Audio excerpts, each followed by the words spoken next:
you. Thank you so much.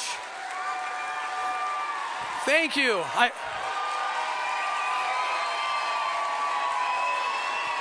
you.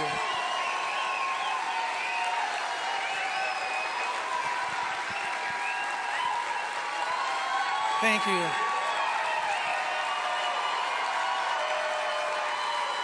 Thank you, guys. Thank you.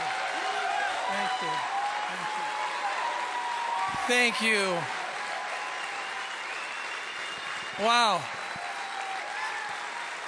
It's nice to know that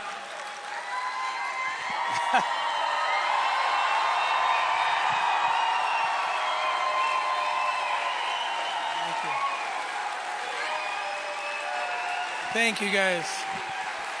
Wow, you're so kind. Thank you.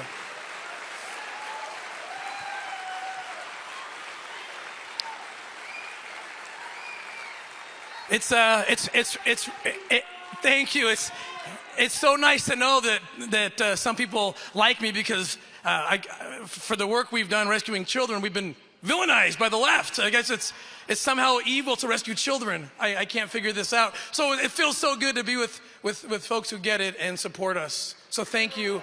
Thank you so much. Thank you. I want to tell you a story.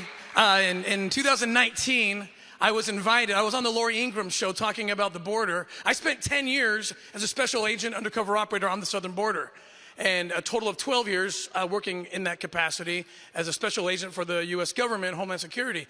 And I was on Lori Ingram talking about the border, and on the way back to the hotel that night, I got a call that President Trump wanted to meet me in the White House. And I was like, what's going on?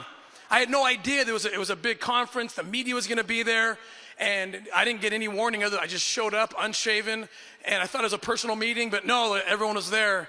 And they put me right next to President Trump in the cabinet room, and I just told the truth about what was happening at our border. See, it seems so simple to me. You build a wall, you rescue kids. You have no wall, kids get hurt. That's it. It's very simple. And I told two stories to the president, and it got on the media and everything. I told two stories. One was about a girl who was kidnapped at 11, 12 years old and taken through a wall-less section of the border, taken to New York City after that, and raped between 15 to 20 times a day for about 5 years. And I said, this is a crisis. Those who say this isn't a crisis, because this girl told me, had there been a wall that I was forced to go into, my traffickers would have been forced to go into the port of entry, then maybe, likely, I could have been rescued. And it's that simple. Who would fight against this? It's that simple. And then I told the other story. You saw the depiction of the Sound of Freedom. How many of you have seen Sound of Freedom? Yeah. Oh my gosh. Thank you. Thank you. And the other story was simply that little boy. They filmed that on location. We pulled him out of that van. True story. The necklace story he gave me, also true, with my name on it. That's a miracle from God, and we're blessed that happened. And so that was it. I left thinking everything's great. I get a call from my office about a few hours after I left the White House, and they told me that we have lost 1,000 recurring donors. 1,000 donors who believed we were rescuing kids, but were willing to take that opportunity away because they didn't like that I met in the White House with Donald Trump. And my office, my CFO called, Tim, call these people, tell them you would have said the same thing to any president of any administration. And I thought about it for a half second, and I said, I'm not gonna call one of those people. Because they just broadcasted something to me, a very important message. That there are people out there, and it was a shock to me, that there are people out there that hate one person or one party more than they love rescuing children from a life of rape. And that's when I realized we have a serious, serious illness in this country where children are put way down on the list of priority, and agenda and wokeness and leftism, whatever is the most important thing. It's spiritual warfare. Nothing else can explain this. It's spiritual warfare. So then fast forward a few more years and Sound of Freedom comes out, and I see another manifestation of this same craziness. You see what the left media is saying about this film? They're calling me QAnon. Okay, I don't even know. This is based on a true story. You saw the film. Was there anything in that film political, QAnon-ish, anything? These are real kids. We're bringing these kids up. They want to tell their story. So I invite Rolling Stone, The Guardian. By the way, all that mainstream media, in October of 2014, when this operation went down in Colombia, they all reported on it. They applauded it. They agreed with all the rest of us that child trafficking is real and that it's a good thing that we're getting rid of it. Same publications, 8 years later, it's all a lie. It can't be happening. And somehow it's QAnon or, well, the film was produced and written about 6-7 years ago, before anyone heard the name QAnon. So it's impossible that there's something in there. But they don't care. So then the question is this, and this is the most important thing we need to answer. Why? Why are they doing this? Why do they not want you to see Sound of Freedom? And they're going to expose the truth. And what truth? What conversation are they afraid to have? I'm going to tell you what it is. A few weeks ago, I was on the Hill talking to a group of congressional Republicans, and they were asking me about the border. And they were just appalled, as I am, as you are. In the last 2 years alone, 85,000 unaccompanied minors, thousands of them, according to CBP data, under 5 years old. Okay, what is a 3-year-old showing up at the port of entry or at the border alone? What's going on? Oh, and by the way, there's a bracelet around them. You've seen this? I mean, they're branding the kids. I mean, this is an organized effort by criminal organizations to traffic children. And 85,000 of those kids show up at the southern border over the last 2 years, and they're lost. They're disappeared. And here's the important thing. There's something I call the economy of pedophilia. Okay? Did you know that the United States is the #1 consumer of child sex material in the world?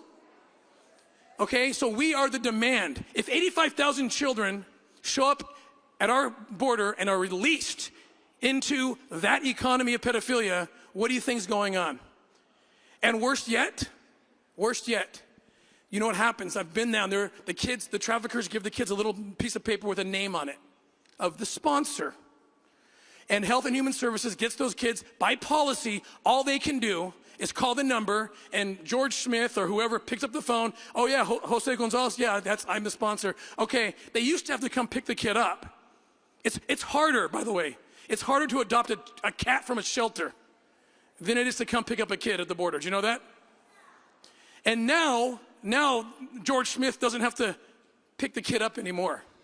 Your taxpayer dollars are putting that kid on a plane, train, automobile, whatever it is, and shipping that child to the sponsor given by a child trafficker in Mexico, and the United States government is therefore complicit.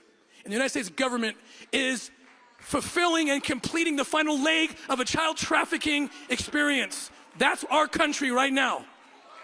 And that's why they don't want you to see Sound of Freedom. They do not want to be compelled to have the conversation. But I told the congressman, because they said, Tim, why can't we wake up the left? These are children. And I said, you're not telling the whole story.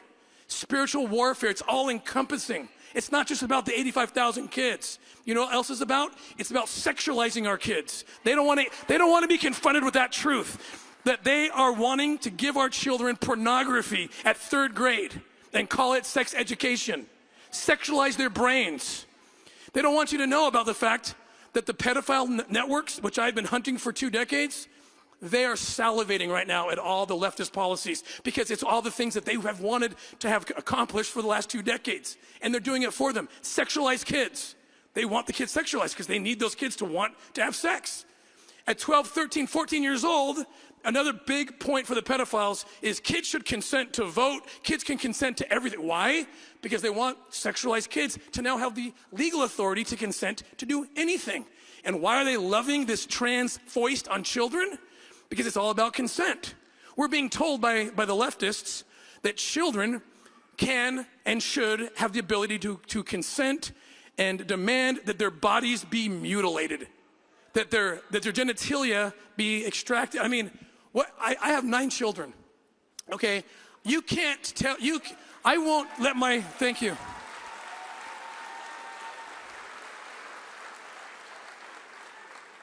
I won't let my 13-year-old consent to where they're going to go on a Friday night. But moms and dads in Washington, Oregon can lose their children if they don't if they try to fight the consent thing with their kids to gender mutilate or to inject themselves with puberty blockers. Now, why do pedophiles love this? Oh, they love this because if kids can consent to something so outrageous, it doesn't seem so outrageous that they can now consent to identify as a 30-year-old and have sex with a 40-year-old pedophile, does it? And that's what's coming next. It's already happening.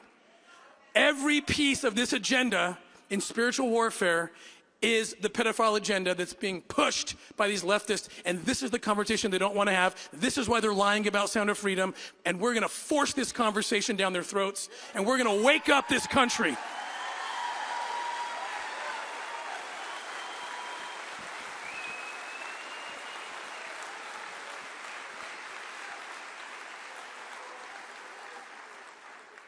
And so we're just getting started. The director of the film, Alejandro Monteverde, he said he made a movie that he wants this movie to begin when people leave the theater. And that's what's happening. We are just getting started. And what's so great about this film, it's breaking. I don't know if I'm shocked every day. They give me the numbers. I'm shocked. Okay, and we need your help because I'm like, oh my gosh, I have a lot more enemies than I ever had before. But because this is drawing a line. Isn't it amazing? They're exposed. This is, I believe God's behind this movie, if for nothing else, to expose.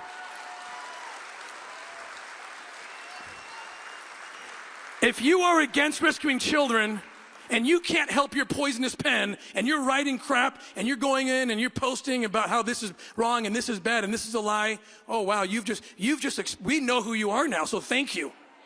We know who you are. The lines are more defined than ever, aren't they? It's not even Republican, Democrat. It's just right and wrong. It's dark and light. That's where we're at. This is spiritual warfare. There's a line in the movie. It's the one line that Jim Caviezel actually ad-libbed. And he didn't know. When I saw it for the first time, I wept. This is in the beginning. It's a true scene. I'm in a coffee shop with a pedophile after having gone undercover, not as under a false name, but under my own name. If you remember in the film, it shows this, and it's a true story. I had to go undercover as Tim Ballard, special agent, and closet pedophile. And that's how I had to get to this guy, Oshensky. Again, you've all seen the film, so you know what I'm talking about. Right before Oshensky gets arrested, Caviezel leans over the table. Do you remember the scene? And he says to him, "Better that a millstone be hung about your neck and you toss to the bottom of the sea than that you should hurt one of these little ones." And I remember thinking that wasn't in the script. In fact, the actor who's playing the pedophile, that was his natural reaction when he said, "What does that mean?" Right? But it worked perfectly in the film. It was beautiful. Caviezel's an amazing guy. I asked him to play me. I asked him to play that role. He was my first choice because he loves Jesus, and that's why.